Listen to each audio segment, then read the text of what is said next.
কপিল সিবালও সুস্থ, মমতা ব্যানার্জির অন্যান্য যারা লয়ার, কল্যাণ ব্যানার্জি সুস্থ, ইডির যারা লয়ার তারাও সুস্থ, তাও পিছিয়ে গেল 18ই মার্চ, অর্থাৎ দোলের পরে এই শুনানি হবে। কি ব্যাপার, ইডি কি বিক্রি হয়ে গেল? ইডি কি কম্প্রোমাইজড? খেলাটা অন্য জায়গায়, চাপে তৃণমূল, আতঙ্কে তৃণমূল, দুঃখে তৃণমূল, বিষণ্ণতায় তৃণমূল কংগ্রেস এই পর্বে, অন্তত এই ম্যাচে। জয় হিন্দ বন্ধুরা, আমি দীপঙ্কর মণ্ডল, আপনারা দেখছেন নবান্ন নিমন্ত্রণ, আপনাদের সবাইকে স্বাগত। বন্ধুরা, গত 8ই জানুয়ারি যে ঘটনা হয়েছিল সেটা গোটা বিশ্ব দেখেছে। আইপ্যাকের কর্ণধারের বাড়িতে, আইপ্যাকের অফিসে গিয়ে, মানে সল্টলেক সেক্টর 5-এ গোদরেজ ওয়াটার সাইডের যে বিল্ডিংটা রয়েছে সেখানে গিয়ে রাজ্যের মুখ্যমন্ত্রী মমতা বন্দ্যোপাধ্যায় কি করেছিলেন, যেটা আইপ্যাকের কর্ণধার প্রতীক জৈন তার বাড়িতে গিয়ে মমতা ব্যানার্জি কি করেছিলেন, আপনারা সবাই সবকিছু জানেন, সেটা বারবার বলার অপেক্ষাই রাখে না। মমতা ব্যানার্জি ফাইল ছিনতাই করেছিলেন, সবুজ রঙের ফাইল নিয়ে তিনি চলে এসেছিলেন। তিনি তো জানিয়েও ছিলেন গোটা দুনিয়াকে, তিনি একদম সদর্পে, যদিও একটু কাঁদো ভাবে, একটু হতাশাগ্রস্ত ভাবে, একটু বিষণ্ণভাবে তিনি বলেছিলেন তার যে ডেটা, তার দলের ডেটা, তার প্রার্থী তালিকা, সেগুলো নাকি ইডি চুরি করে নিয়ে পালানোর চেষ্টা করেছিল। তিনি ছিনিয়ে নিয়ে চলে এসেছেন, তিনি ইলেকট্রনিক ডিভাইস এবং বেশ কিছু তথ্য নিয়ে চলে এসেছিলেন, ইডি সেটা জানিয়েছিল। এরপরে ইডি কিন্তু থেমে থাকেনি, ইডি কলকাতা হাইকোর্টে গিয়েছিল, কলকাতা হাইকোর্টে তৃণমূলপন্থী আইনজীবীরা তারা ঝামেলা করেছিল, ইডি চলে গেল সুপ্রিম কোর্টে। সেই মামলা বেশ কয়েকবার পিছোতে আজকে অর্থাৎ 18ই ফেব্রুয়ারিতে শুনানি হওয়ার কথা ছিল। এর আগের দিন শুনানি হওয়ার কথা ছিল 10ই ফেব্রুয়ারি। সেদিন নাকি মমতা ব্যানার্জির যিনি লয়ার, যিনি ব্যারিস্টার, যিনি উকিল, কপিল সিবাল, কংগ্রেসের সাংসদ, কংগ্রেসের সঙ্গে যত দ্বৈরথই থাকুক না কেন, যত দূরত্বই থাকুক না কেন, কংগ্রেসের আনা কোনো প্রস্তাবে সমর্থন করুক আর নাই করুক, তৃণমূল কংগ্রেসের বিপদে কিন্তু কংগ্রেসের আইনজীবীরা ঝাঁপিয়ে পড়ে। তাদেরকে টাকা দিতে হয়, কোটি কোটি টাকা খরচ করতে হয়, সেটা অভিষেক মনু সিংভি হতে পারেন, কপিল সিবাল হতে পারেন। তো এর আগের দিন অর্থাৎ 10ই ফেব্রুয়ারি কপিল সিবাল গেলেন অসুস্থ হয়ে। তারপরে আজকে শুনানির ডেট ছিল 18 তারিখ, গতকাল কপিল সিবাল সুস্থ হয়ে গেলেন। মানে যেদিন অসুস্থ হয়েছিলেন তার দাবি মতো তার আগের দিনও সুস্থ ছিলেন, তার পরের দিনও সুস্থ ছিলেন, শুধুমাত্র 10ই ফেব্রুয়ারি তিনি অসুস্থ হয়ে গিয়েছিলেন।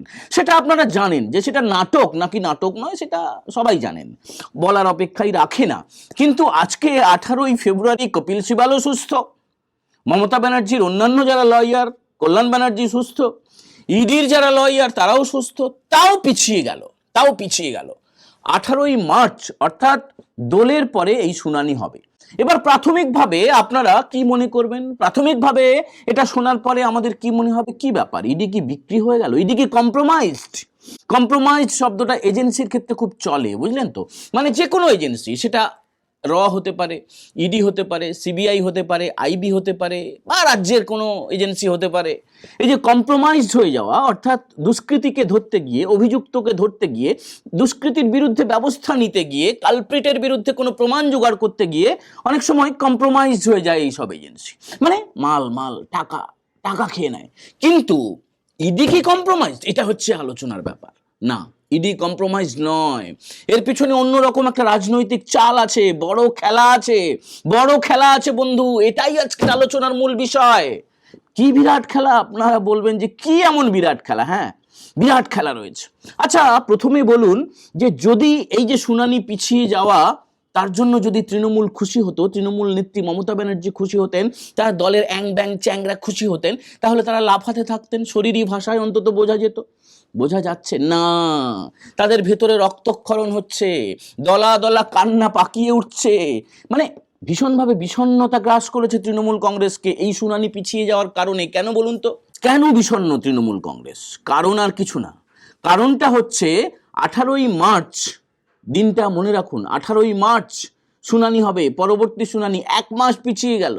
আর 28 তারিখে, চলতি মাসের 28 তারিখে যদি এসআইআর এর পূর্ণাঙ্গীন তালিকা, ভোটার তালিকা প্রকাশিত হয়ে যায়, তো 18ই মার্চের আগে তো ভোট ঘোষণা হয়ে যাবে, গোটা রাজ্যে মডেল কোড অফ কন্ডাক্ট জারি হয়ে যাবে, প্রার্থী তালিকা, সভা সমিতি ইত্যাদি সব তো করতে হবে। তৃণমূল কংগ্রেস তো আর একটা ন্যাশনাল পার্টি না, জাতীয় দল না। তাদের তো পোস্ট একটাই, মমতা ব্যানার্জি, বাকি তো সব ল্যাম্প পোস্ট। তিনিই তো বলে থাকেন, তৃণমূলের সমস্ত নেতা এটা বিশ্বাস করেন, নেত্রীরা এটা বিশ্বাস করেন, কর্মীরা বিশ্বাস করেন। তাহলে ভোট ঘোষণার পরে যদি শুনানিটা হয়, মডেল কোড অফ কন্ডাক্ট ঘোষণার পরে, ভোট ঘোষণা হয়ে যাওয়ার পরে, ভোটের সূচি ঘোষণা হয়ে যাওয়ার পরে যদি সুপ্রিম কোর্টে শুনানিটা হয়, তাও আবার তো আলতু ফালতু শুনানি না। খোদ মুখ্যমন্ত্রী মমতা বন্দ্যোপাধ্যায়ের বিরুদ্ধে চুরির অভিযোগ উঠেছে, ছিনতাইয়ের অভিযোগ উঠেছে, ডাকাতির অভিযোগ উঠেছে, যথেষ্ট স্পর্শকাতর, যথেষ্ট সিরিয়াস বিষয়। এবং সেই ইস্যুতে তো বড় বড় লয়ার ফিট করে রাখতে হবে, তৃণমূলের নেতা নেত্রীদেরকে সতর্ক থাকতে হবে, নজর রাখতে হবে, তাহলে অন্য কাজের 12টা বেজে যাবে। এটাই হচ্ছে খেলা।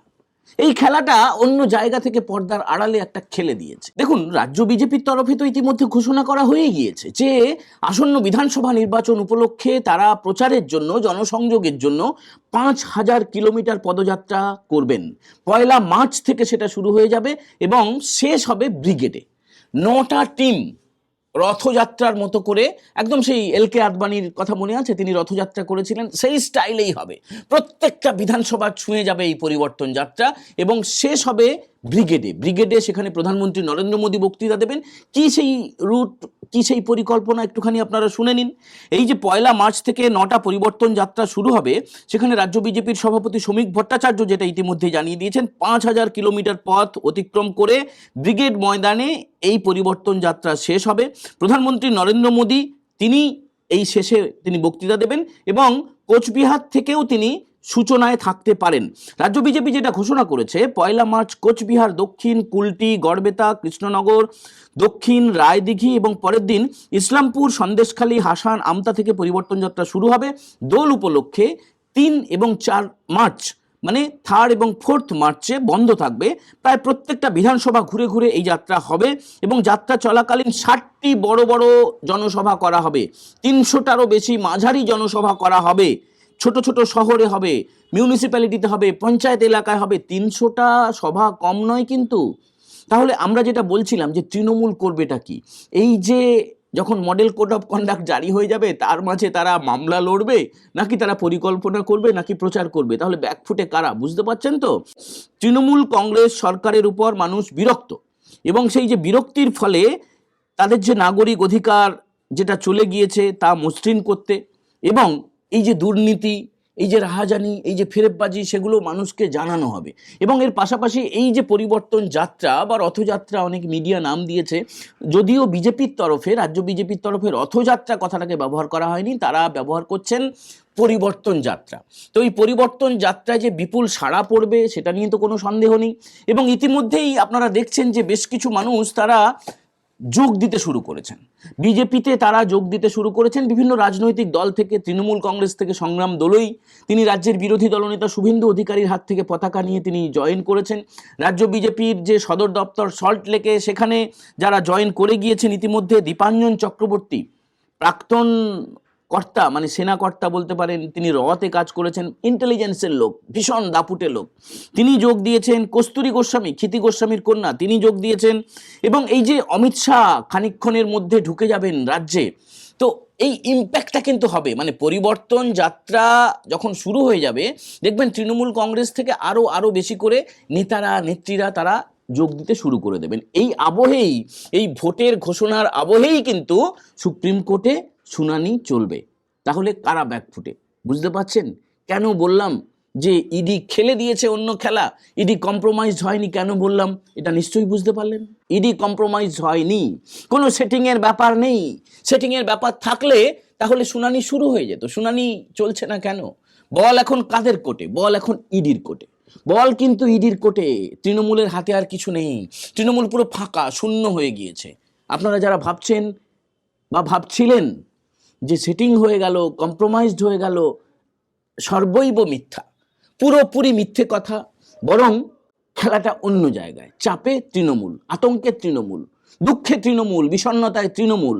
তৃণমূল কংগ্রেস এই পর্বে, অন্তত এই ম্যাচে, মানে ইডি ভার্সাস আইপ্যাকের এই ম্যাচে, মমতা ব্যানার্জি ভার্সাস ইডির এই মামলায়, সুপ্রিম কোর্টে যে মামলা বিচারাধীন রয়েছে সেই মামলায় কিন্তু এখনো অনেকটা ব্যাকফুটে চলে গেল তৃণমূল কংগ্রেস। বন্ধুরা যারা প্রথমবার দেখছেন তারা নবান্ন নিমন্ত্রণ চ্যানেলটাকে সাবস্ক্রাইব করবেন এবং এই এপিসোড ভালো লাগলে আপনারা বন্ধুদের সঙ্গে শেয়ার করতে ভুলবেন না। আর আপনারা সুপার থ্যাঙ্কস বা সুপার চ্যাট আরও বেশি করে পাঠান, তাহলে আমরা উদ্বুদ্ধ হব এবং আরও বেশি এরকম ধরনের এপিসোড তৈরি করতে পারবো। আপনারা বেল বাটনে যারা এখনও প্রেস করেননি, বেল বাটনে প্রেস করে রাখবেন, তাহলে সমস্ত নোটিফিকেশান আপনারা সবার আগে পৌঁছে যাবেন। সবাই ভালো থাকবেন। আজকের মতো এই এপিসোড আমরা এখানেই শেষ করলাম। জয় হিন্দ, বন্দে মাতরম।